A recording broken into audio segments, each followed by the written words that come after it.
Hello बच्चों, welcome to our YouTube channel जिसका नाम है स्टडी विद गोपी राणाबाद। तो बच्चों कैसे हैं आप लोग? उम्मीद हो अच्छे ही होंगे और अपनी पढ़ाई लिखाई और जो भी है आप बहुत बढ़िया ढंग से तन मन धन से कर रहे होंगे, क्योंकि बच्चों आपको जैसे पता है आपके एग्ज़ाम अब अगले मंथ से ही स्टार्ट होने वाले हैं। डेट शीट आ चुकी है आपकी, ठीक है। और 21 मार्च को क्या है आपका मैथ का एग्ज़ाम है, ठीक है। तो मैथ के लिए तो अभी आपके पास इनफ बहुत टाइम है, ठीक है। पर फिर भी जो अदर सब्जेक्ट हैं उसको भी आपको क्या कहते हैं उस पर बहुत पूरा फोकस करना है, ठीक है। तो कहने का मतलब यही है कि अगर जो बच्चे अभी तक नहीं पढ़े हैं, जिन्होंने अभी तक कुछ नहीं किया है, वो भी क्या कहते हैं अब आज ही से ही अभी से ही लग जाएं पढ़ाई में। क्योंकि मैं आपको बताना चाहता हूँ कि जैसे आपका एग्ज़ाम का मैथ का एग्ज़ाम है कब है? 21 मार्च को है, ठीक है। अगर बच्चा आप अभी से ही आज प्रैक्टिस करना स्टार्ट कर दें, ठीक है, तो मेरा वादा है मेरा क्या कहते हैं मैं आपसे कहना चाहूँगा कि आप पेपर तक 50+ मार्क्स मैथ में आराम से ला सकते हैं। अगर आपने अभी तक कुछ नहीं पढ़ा हो, आज से आप क्या कहते हैं अभी स्टडी स्टार्ट कर रहे हैं, तो आप 50+ मार्क्स आराम से ला सकते हैं। और जो बच्चे पहले से कर रहे हैं वो तो पक्का ही है, वो उनको तो क्या कहते हैं 70+ लाने से कोई रोक ही नहीं सकता, क्योंकि वो पहले से क्या कर रहे हैं अपनी स्टडी पे पूरा फोकस लेके चल रहे हैं। तो कहने का मतलब ये है कि जो बच्चे अभी तक नहीं पढ़े हैं वो अगर आज से अपना पढ़ाई स्टार्ट कर दें, क्वेश्चन करना स्टार्ट कर दें, तो आप पेपर तक और पेपर में आप 50+ मार्क्स ला सकते हैं। कितने में से? 80 में से, नॉट 100 में से। जो पेपर आपका आएगा 80 नंबर का, उसमें से आप क्या कहते हैं 50 नंबर ला सकते हैं आराम से, ठीक है। और 20 मार्क्स आपको पता ही है, 20 मार्क्स तो आपके स्कूल टीचर के हाथ में है, ठीक है। तो इसके लिए हमें करना क्या होगा? करना कुछ नहीं है। सबसे पहले आपको क्या करना है, जो आपकी एनसीईआरटी बुक है मैथ्स की, ठीक है, उसको 1-2 बार क्या करना है, आपको पूरी सोल्व करनी है, ठीक है। आपने 1-2 बार सोल्व भी कर रखी होगी। मैं कहना चाहता हूँ दोबारा से आप क्या करें, उसको 1-2 बार और प्रैक्टिस करें। सारे क्वेश्चन की क्या कहते हैं दोबारा से रिवाइज करना स्टार्ट करें, प्रैक्टिस करें। और साथ में उसके साथ एग्जाम्पल भी करने बहुत वेरी इंपॉर्टेंट है। उसके एग्जाम करना बहुत ज़रूरी है, ठीक है। तो क्या कहने का मतलब है कि आप अपने जो भी एनसीईआरटी बुक के जो क्वेश्चन है उसे करें, और साथ में क्या करें अपने जो आपके एग्जाम्पल्स हैं उसे भी करने स्टार्ट कर दें। फिर देन उसके बाद आपका जो सीबीएसई वाला जो सैम्पल पेपर है उसको करना स्टार्ट करें, जो मैं आपको करवा भी रहा हूँ, ठीक है। उसको भी 1-2 बार करना स्टार्ट कर दें, ठीक है, करें। तो इससे क्या होगा, आप आराम से क्या कहते हैं आज से स्टार्ट करेंगे तो आपके वही बताया मैंने कि 50+ मार्क्स आराम से आ जाएंगे, ठीक है। तो चलो बच्चों चलते हैं आगे, जो हम अपने स्टडी पे फोकस करते हैं, जहाँ पे थे हम, ठीक है। हम अपना सीबीएसई का सैम्पल पेपर सॉल्व कर रहे थे। हमने 4 क्वेश्चन कर चुके हैं। हम जिसने ये वीडियो नहीं देखी तो आप देख सकते हैं, पहले मैं 4 क्वेश्चन उसमें करवा चुका हूँ, ठीक है। तो चलते हैं आप अपने नेक्स्ट 5th क्वेश्चन में, ठीक है। 5th क्वेश्चन आपको देखो क्या है। 5th क्वेश्चन आपको दिख भी रहा होगा स्क्रीन पे।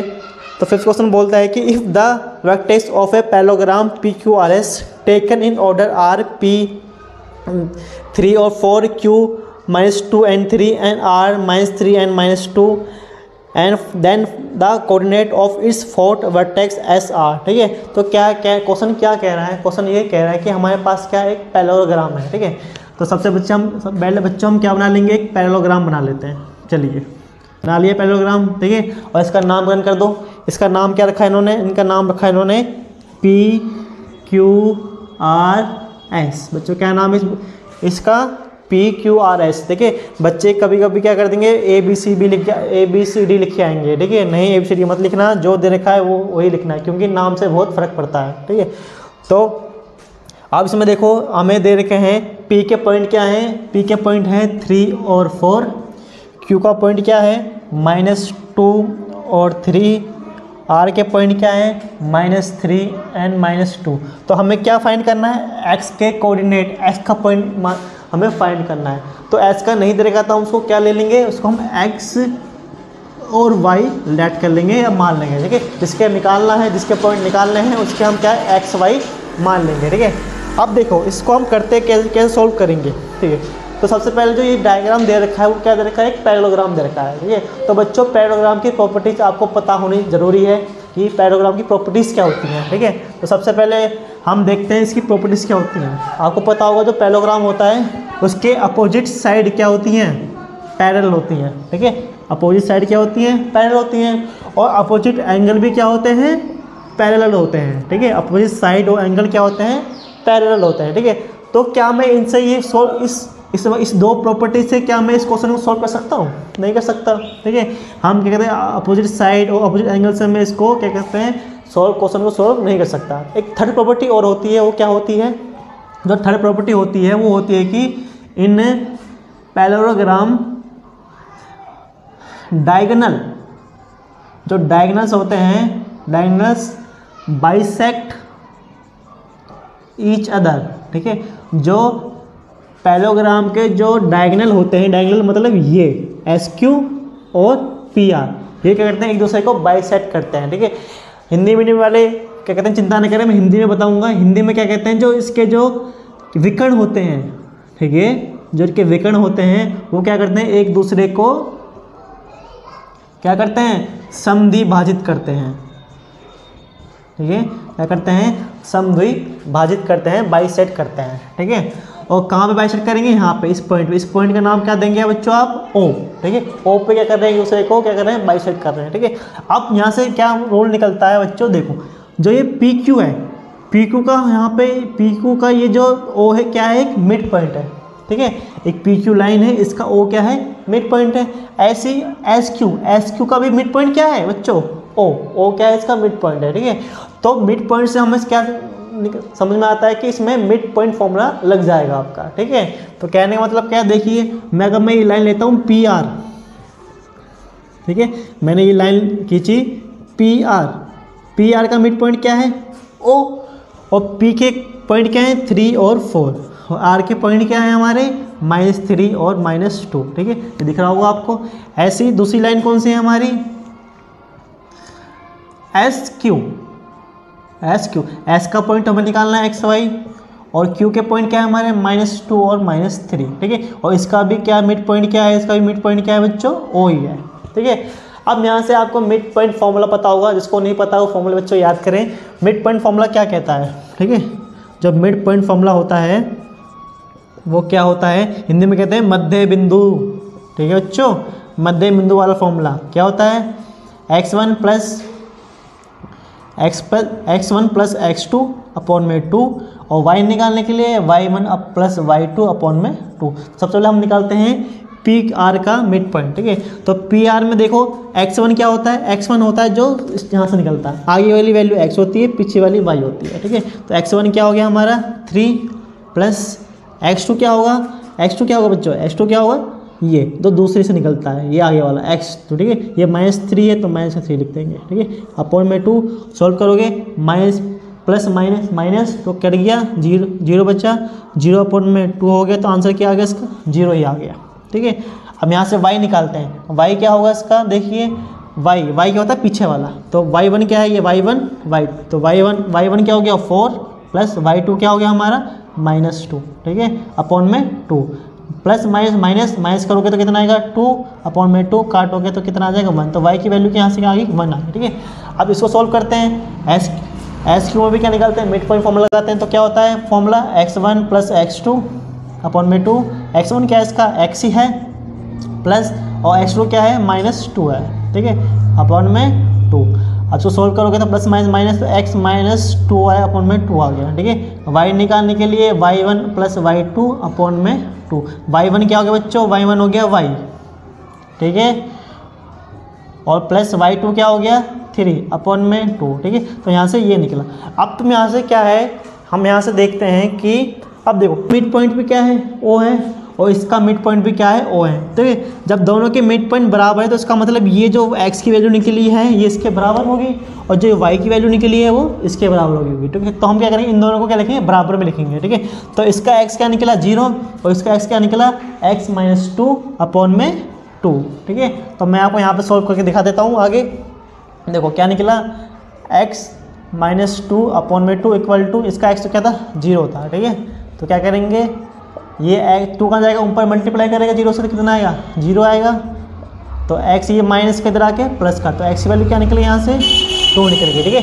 अब y भी ऐसे निकालेंगे, यहाँ पे y की वैल्यू क्या निकली है, y की वैल्यू निकली है y प्लस 3 अपॉन में 2, और इसका y क्या निकला था 1 इक्वल टू में 1, तो y प्लस 3 ये 2 इधर चला जाएगा तो क्या हो जाएगा, मल्टीप्लाई हो जाएगा तो 2 1 2 हो जाएगा, और y क्या ये प्लस का 3 इधर आएगा तो क्या हो जाएगा, प्लस के इधर आके माइनस हो जाएगा, माइनस का 3 इक्वल टू माइनस करोगे तो कितना आएगा, माइनस का 1 आ जाएगा, ठीक है। तो बच्चों हमें इसमें क्वेश्चन में क्या निकालना था कि हमें एक्स वाई क्या होंगे, तो ठीक है। तो इसके एक्स वाई क्या हो जाएंगे, इसका एक्स वाई हो जाएगा, एक्स बच्चों आ गया 2 और y क्या आ गया -1, ठीक है। तो देखते हैं बच्चों कौन सा क्वेश्चन है, तो सी ऑप्शन इसका क्या हो जाएगा, करेक्ट हो जाएगा, ठीक है। आइए बच्चों देखते हैं हम नेक्स्ट क्वेश्चन अब करते हैं 6 क्वेश्चन में पहुँच गए हैं। नेक्स्ट क्वेश्चन ये बोलता है कि triangle ABC and triangle PQR दोनों क्या है, सिमिलर हैं, ठीक है। देखो ट्रायंगल दे रखा है, क्वेश्चन आपको दिख भी रहा होगा स्क्रीन पे। ट्रायंगल ABC और ट्रायंगल PQR ये दोनों क्या दे रखे हैं, सिमिलर दे रखे हैं, ठीक है। और आगे बोलता है कि AM एंड PN क्या है, इसके एल्टीट्यूड हैं, ठीक है। अब सबसे पहले हम इसका कोई ऐसे सवाल करने के लिए सबसे पहले हमें क्या करना पड़ेगा, इसका डायग्राम बनाना पड़ेगा, ठीक है। बिना डायग्राम के आप क्या कोई क्वेश्चन सॉल्व नहीं करोगे, क्योंकि डायग्राम से हमें क्या मिलता है, हेल्प मिलती है थोड़ी। देखो डायग्राम बनाते हैं इसका, तो एक ट्रायंगल हमारे पास ABC और दूसरा ट्रायंगल हमारे पास कौन सा है, PQR, ठीक है। अब इसमें बोला है कि हमें कि AM एंड PN क्या है, इसके एल्टीट्यूड है। देखो तो कहाँ पे होता है एल्टीट्यूड, क्या होता है, जो बीच में से आता है। देखो AM ये हमारा AM और ये हमारा PN, ठीक है। ये क्या है, इसके एल्टीट्यूड है। और जो एल्टीट्यूड होते हैं बच्चों आपको पता होगा, जो एल्टीट्यूड होते हैं वो क्या होते हैं, दोनों 90 डिग्री के होते हैं, ठीक है। क्या होते हैं, दोनों दो तरफ क्या बनाते हैं, वो 90 डिग्री का एंगल बनाते हैं, ठीक है। आगे चलते हैं बच्चों, तो उसने बोला है कि triangle ABC and PQR and AB square ratio PQ square. आगे हिंट दे रखा हमें कि AB square ratio PQ square बराबर है 4:9 के। तो कहने का मतलब है कि जो AB अपॉन PQ का जो स्क्वायर है वो 4/9 के बराबर है, ये हमें गिवन है। तो हमें क्या फाइंड करना है, हमें फाइंड करना है कि AM रेशो PN का रेशो निकालना है, ठीक है।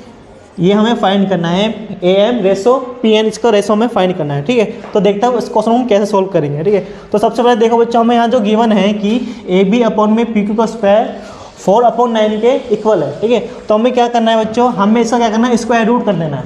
तो हमें क्या करेंगे, दोनों तरफ इसका स्क्वायर रूट कर देंगे, ठीक है। तो यहाँ देखोगे बच्चों, यहाँ से स्क्वायर से रूट कैंसिल हो जाएगा।